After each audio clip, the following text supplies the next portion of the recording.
Since you've been working on cannabis and spirituality, I'm wondering what thoughts you might have about the sort of contemporary cannabis culture practice in this country, ways in which it might be going astray, ways in which it might be headed in a positive direction.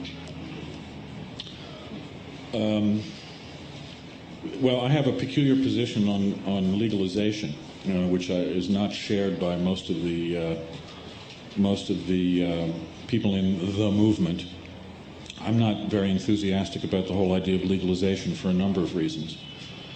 Needless to say, I would like to have an amnesty in the war on drugs. That I would definitely hope for, and a release of all the some 500,000 prisoners of conscience, or even political or religious prisoners, if you want to look at it that way, who are in stir in America for simple possession or other victimless crimes.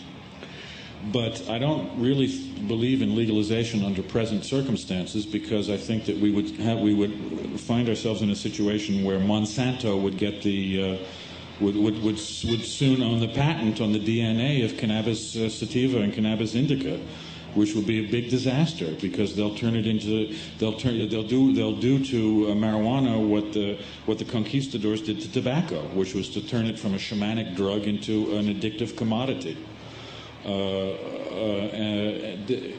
Another thing that would happen in the first place, why do we need permission from the government? That always puzzles me. Why do so many people invest so much emotion into asking permission of this wretched government?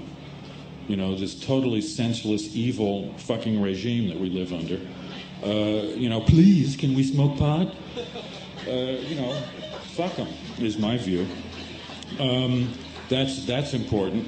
Another important point was brought up by Terence McKenna, who said that a little-known but very important factor is that almost all the serious research into medical marijuana, into psychedelic psychotherapy, and into actual opening up new realms of entheogenic and psychedelic research is all funded by old hippie pot dealers.